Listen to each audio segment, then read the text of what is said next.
Okay, so we have done quite a lot of thing, right?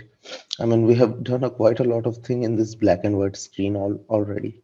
Let me just increase the font size while I'm staying in the report. Yeah, so let's do that. Mm,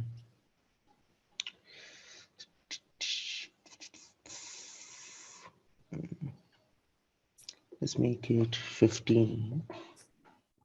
This is big enough. Let's make it 17. There you go. And then I would like to also add a couple of things more. The column header, let's make it 15 and bold. Perfect. Okay, so what we are seeing is, we're limited to the year 2015, right? Let's say I go to the latest year, which is 2017. Okay. Now, if you see 2017, we have data till June, but you'll also see that the Julys are populating. Do you see? July is also populating. Our data in the sales, if you see, Upasana, the maximum date that we have is till June, right? We don't have any data beyond June, but it is still showing uh, data till you know uh, July in the visualization. Can you give explanation why it is? Can you take a guess, Upasana?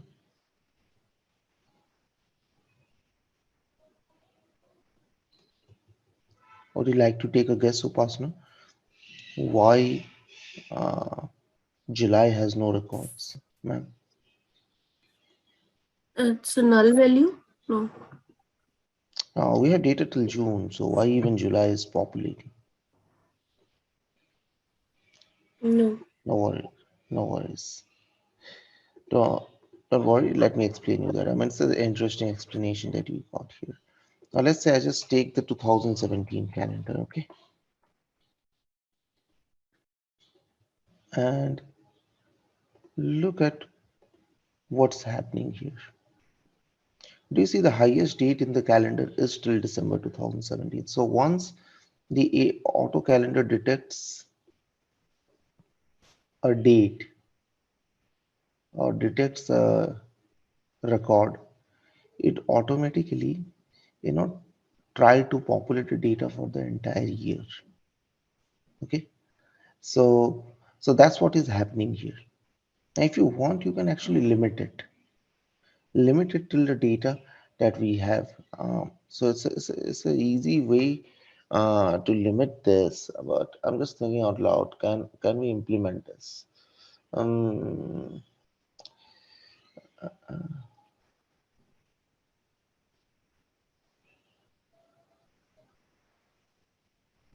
I think there is a way you can implement it. So if you see the calendar is already linked, this easier way to implement uh, this over our records. So you have the AW calendar, right? And on the AW calendar, it's been linked to returns and sales. So I'm going to take sales as an example and I'm going to create a calculated column here.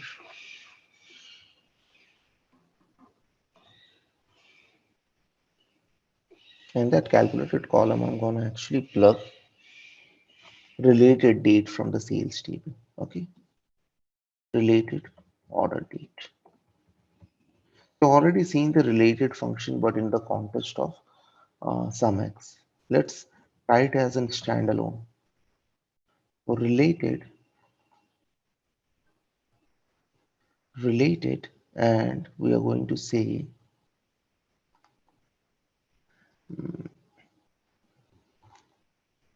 okay, now the related function is not taking the data. Why it is not taking the data? It's because the order or the flow of the information. Look at this. Only the calendar date is controlling the AW returns and the AW sales. So from the AW returns, there is no flow of information. So we can actually set it to both direction.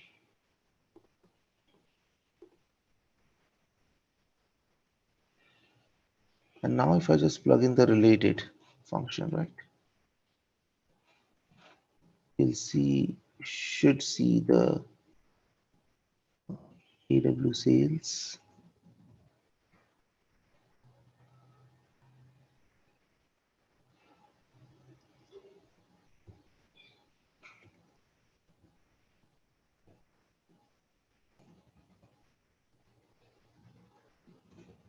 Let's see. No, it won't work. No worries.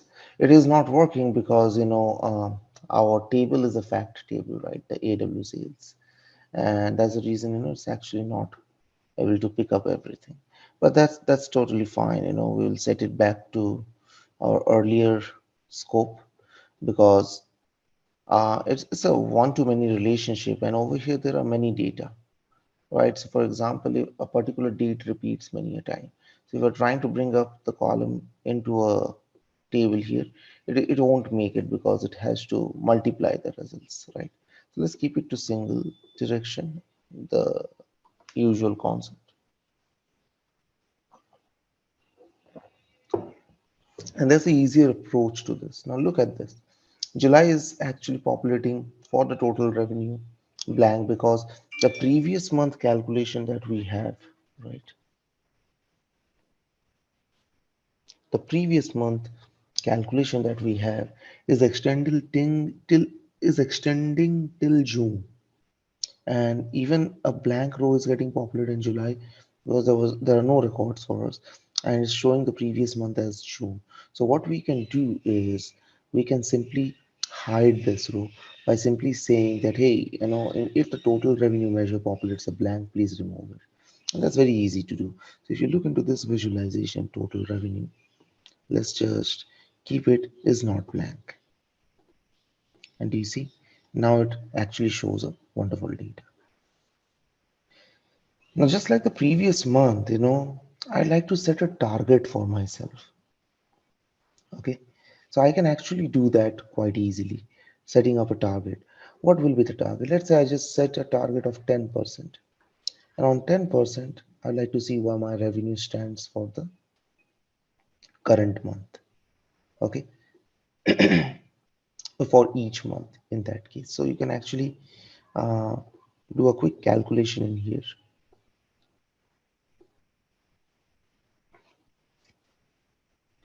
Okay, total revenue previous month, right? So on the top of this total revenue previous month, I'm gonna say target revenue. Okay,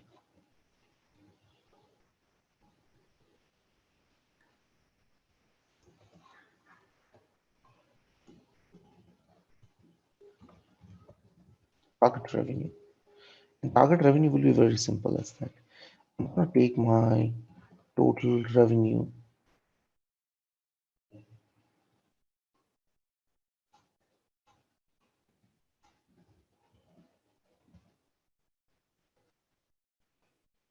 total revenue previous month, and simply multiply it with 1 plus 0 0.1.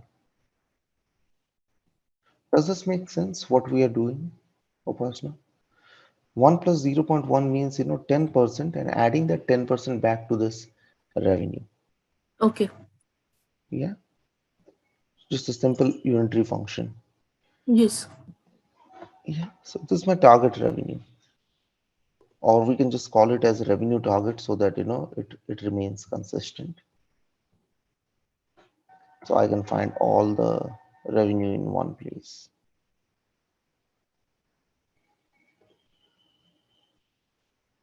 Let's make this total revenue target.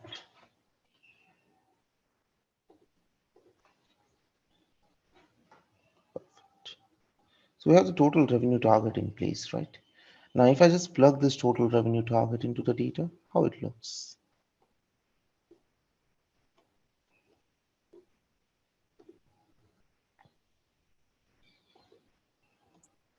Look at the values. Yeah, we can see that how much mile we need to go more to achieve the Yes, target. against the revenue, right? Now it Yeah. has actually added that 10% to the existing revenue per month, right?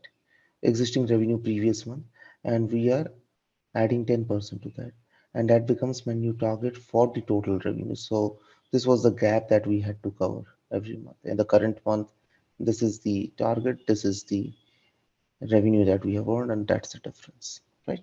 So of course, we can actually do a difference, etc., very easily to understand, what is the percentage. But I'll show you a beautiful representation of a graph to achieve the same. Okay, but we're just creating all the calculation here. So total revenue target. Okay, now in a similar fashion, you can also bring up the other uh, concepts as well.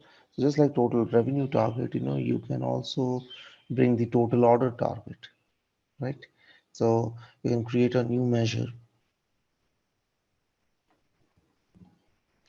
and you can say total order target, total order previous month.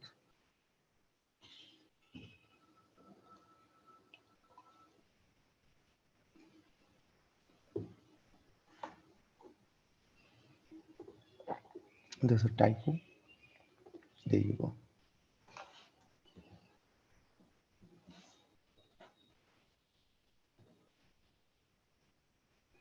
Perfect. So it's going to give us the same consistent result. I'm not going to set a target for the returns. It don't make set. I mean, it won't make sense to set a target for the return. But let me show you something really, really cool and magical. Okay. Now you can actually change this target, and that's kind of something called a predictive analytics front. Okay. Let's say I go to this modeling ribbon, and I have a new parameter here, right? So parameter, the concept has actually come from SQL. And parameter is nothing much but a way of declaring variables. In other coding language, we call parameters are variables, nothing much but variables. So you give some variables and the basis of that variable, the data comes up. This is also available in Excel in the form of what if analysis. Okay, what if analysis, creating parameter, etc., are part of you know uh, delivering predictive analytics. So let's say I build a numeric range, and this numeric range I'm gonna give the target percentages. Okay, it will not be whole number, it will be fixed decimal number between -1 to 1, okay, with an increment of 0.1. So it means, if you divide this number by the number itself, say 0.1 divided by 10, so what will be the result? It will actually sorry, 0.1 into 10. So it will make it a 10% value, right? So that's what the concept is of 0.1, right? So 10, if I'm talking about 10%, what does that mean? 10 divided by 100, so that means 0.1, right? So in that fashion, I'm actually exploring the target by simply multiplying this value. Okay, so if I create this slicer, okay, I have added this slicer here, and if I create this slicer, it actually results into a number line. Do you see? There's a number line. देखिए, talking about the products, and I like to inflate and deflate the product. Okay, so this product price that we have, I want to change it based on the target. Okay, and accordingly, my values will be placed. So I'm not going to sync my slicer here. I can even sync my slicer, doesn't really matter. But yeah, so let's say I plug the product price and I inflate this product price. So let's say I have this product price, and let's say um, I take the average of this product price. Do you see, if I take the sum of the product price or if I take the average of the product price. Let's say I take the average of the product price. These are quick measures, right? We are quickly achieving some real time values. So sum of product price, average of product price, etc. Right? And if you see, it's exactly the same value. Why is it so? Do you see it's exactly the same value?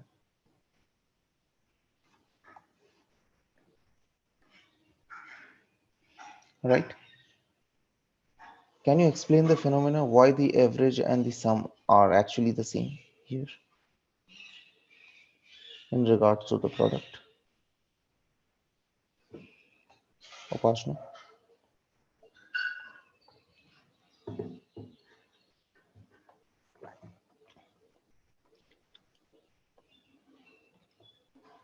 Upashna ji, are you able to identify why the sum of the product and the average of the product price and sum of the product price are same to that current row of product price?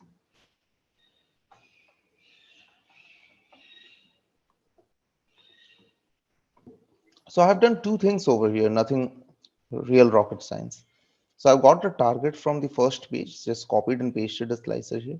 And the second thing that I did is, I got two columns here. One, I'm just dragging this product price twice. So I'm basically taking the sum of product price and average of product price. And if you see, I'm taking the product name from the product table.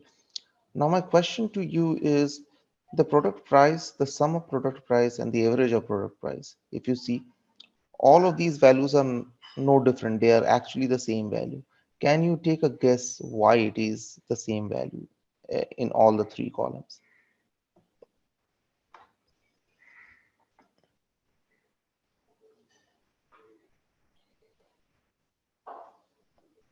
Upashna? Yes. Yeah, the product price, sum and the average, it's $9 only. Bucks. Yeah, yeah. So why it is the same? Can you take a guess?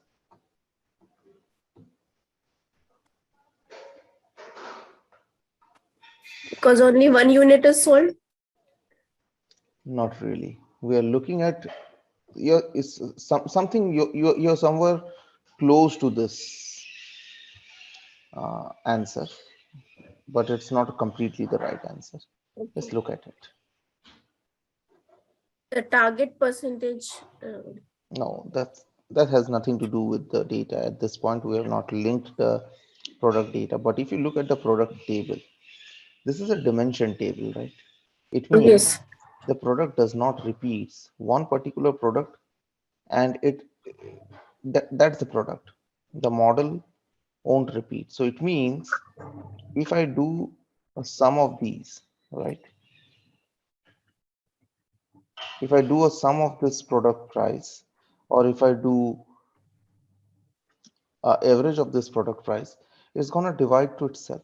So it is getting divided by one, and that is getting returned. So which you said that I've sold only one piece is not the complete accurate answer, but yes, to somewhat it is accurate that there is only one product. In AW product, we are not actually maintaining how many sales we have done, right? That's coming in the sales table. But in my product table, it's a dimension table. It has unique records, and these unique records, you take an average of this or a sum of this, it is going to return the same thing. Does that make sense? It's that's why it's returning the same value. It's an Absolutely. So product price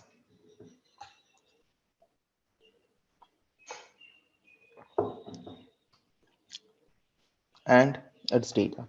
Okay. Now we understood that if I do an average or a sum, it's going to give me the same data. So good part is that for a measure to function, we need always an aggregator. We cannot just directly plug the column in a measure. You need an aggregator, a sum, a count, or any sort of measure to actually deal with the job. Let me just create a measure. Okay. And on the top of that measure, I'm going to actually create further functions. So let's say I create a new measure.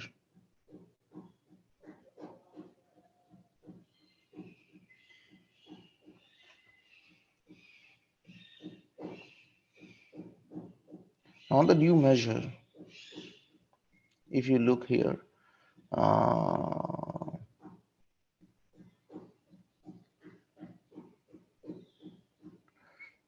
let's take average price. I'm going to call this as a revised price because I'm going to actually use the statistics, use this tool to revise this price. So for the time being, let me just introduce you to a concept called variable. Just like parameter is a variable, we can introduce variable. Let's say I introduce a variable called average price. On this average price, I actually give a function. Say I give a function average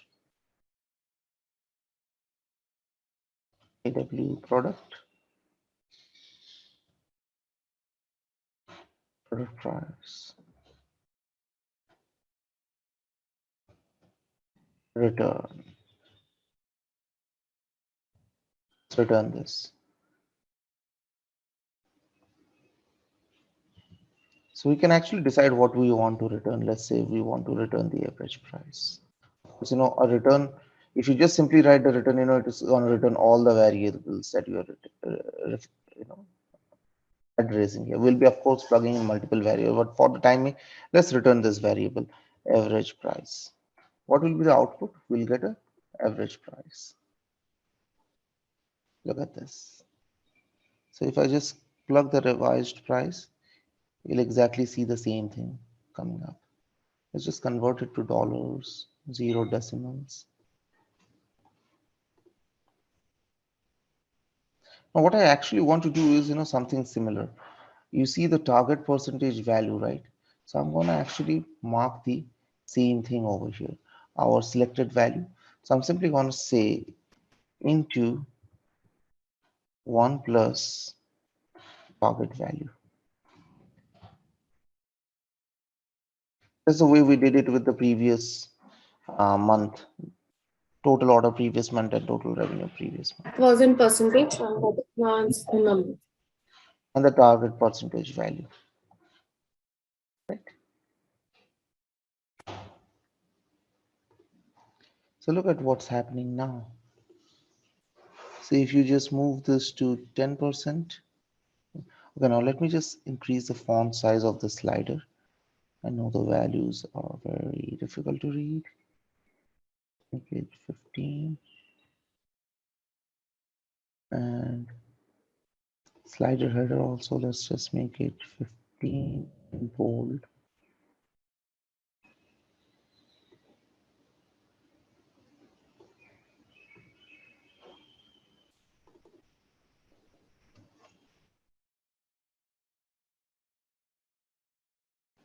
I think the slider percentage you cannot improve much. It remains the same, but that's fine.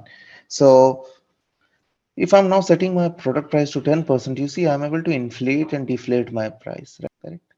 And I can get my total revised revenue, correct? So look at this function. Let's create a new measure.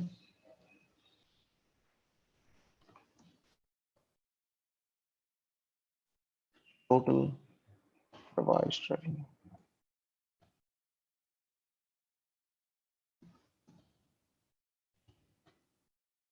Instead of plugging in related, since we're directly using the measure, I can just directly call the new measure, which is revised price. Right? And even bring the function to one single function.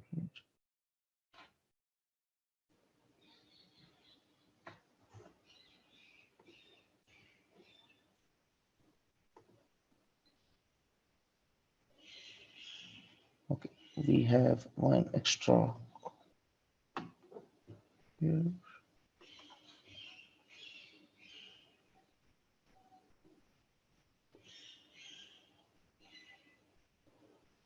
Okay, still extra.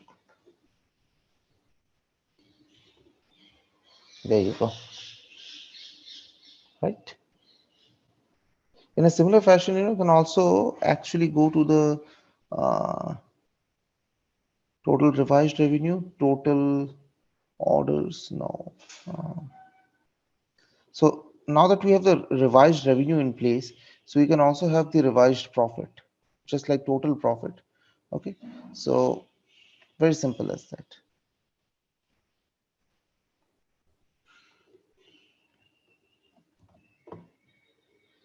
Let's create a new measure, and we're going to call that as total revised profit. Which means if I have the total revenue and total cost, so total revised revenue, right? So I have the profits in place. So what does that mean? The impact of my revised price will increase or decrease my profit, right? So if I introduce the total profit here, and let's say I introduce the total revised profit here, okay, and you may see there are a lot of gaps in here, and that gap is kind of quite common because these other products are the product where we have not made any sales, or maybe we don't sell, and maybe these are accessories which we don't sell. Okay, so look at this value. Let me just hide the data here. The profit should not have any blank values. So now you get to see all the products that we actually sell. So if I'm saying that, hey, if I'm revising, now if you look at the total revised profit, uh, let's just convert it to dollars, zero decimals.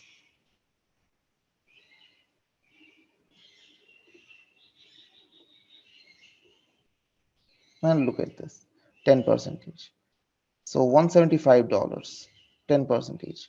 Do you see the actual 10 profit जो भी था उसके ऊपर 10 Yeah. percentage अगर हम price revise करें, so this is the impact of the profit, right?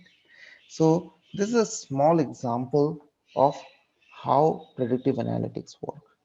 Okay, does that make sense? Yes. Yeah. So that's something that I wanted to create. Now, just like the total revised profit, is there anything else that we are missing? I think we have done everything. All right. It's a good time that we start planting our visualization. Okay. And learning a few more functions. Okay. So I'm going to actually kill all of this now that we understood the entire setup.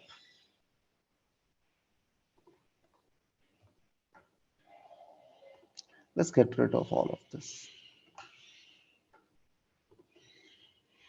Now you see, we have done all the calculation. It's become so easy for us to, you know, plug all the widgets. So now I have all my functions in one place. I have all my uh, data model in one place, right? I have all my measures that I wanted to create in one place, a huge pile of measures. Let's save this progress of work. And now let's start creating visualization. So the first visualization that I would now you see how quickly we'll be able to finish the pages, with one with all the functions in place. So that's why I keep telling that visualizations are the last part of any tool. So if you see here, we got the uh, tree map. Here, I'm introducing you to a tree map. Let's plot a category over here and let's plot a broad category here. The product category name.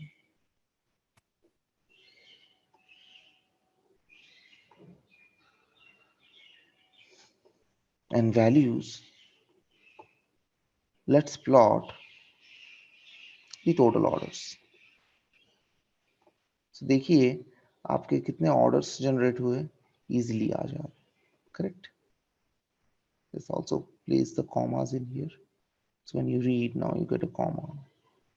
Now you can actually plot further details here. Let's say you can plot the subcategory name just next to the category name, and you know how the entire process work, right?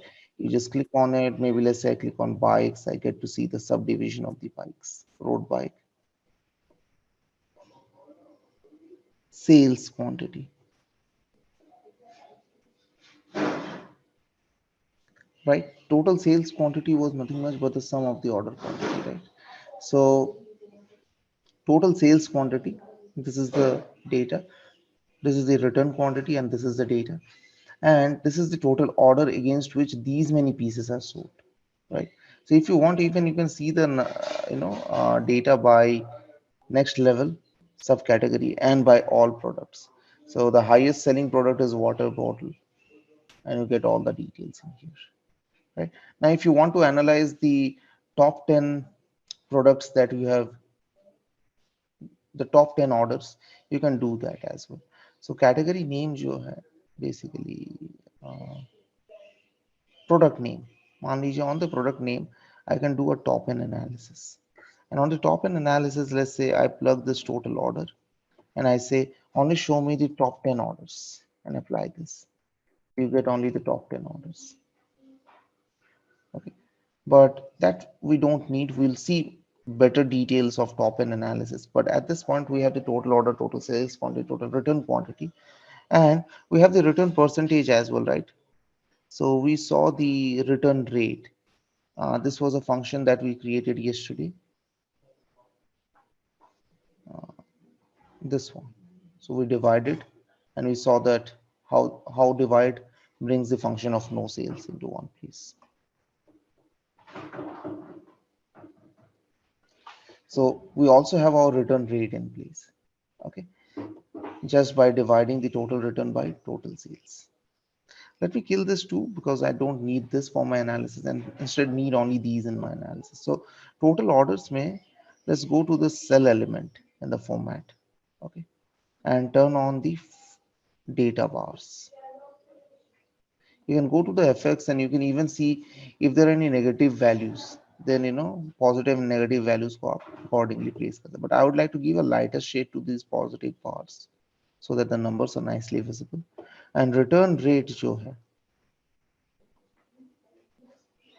right, cell elements return rate, I'm going to give a background color.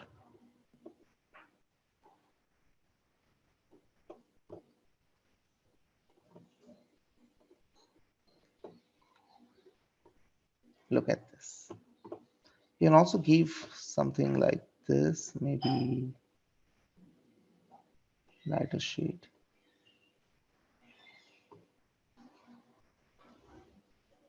and this and this. So you can also sorted by the highest product having the product having the highest return, which is the Rode 650 red bike. So this bike had 51 pieces that we have sold, of which 12% were returned. So that's a 12% return, which is a huge percentage. So that's something that we wanted to bring in here with the matrix visualization. Any questions here, Upasana? No.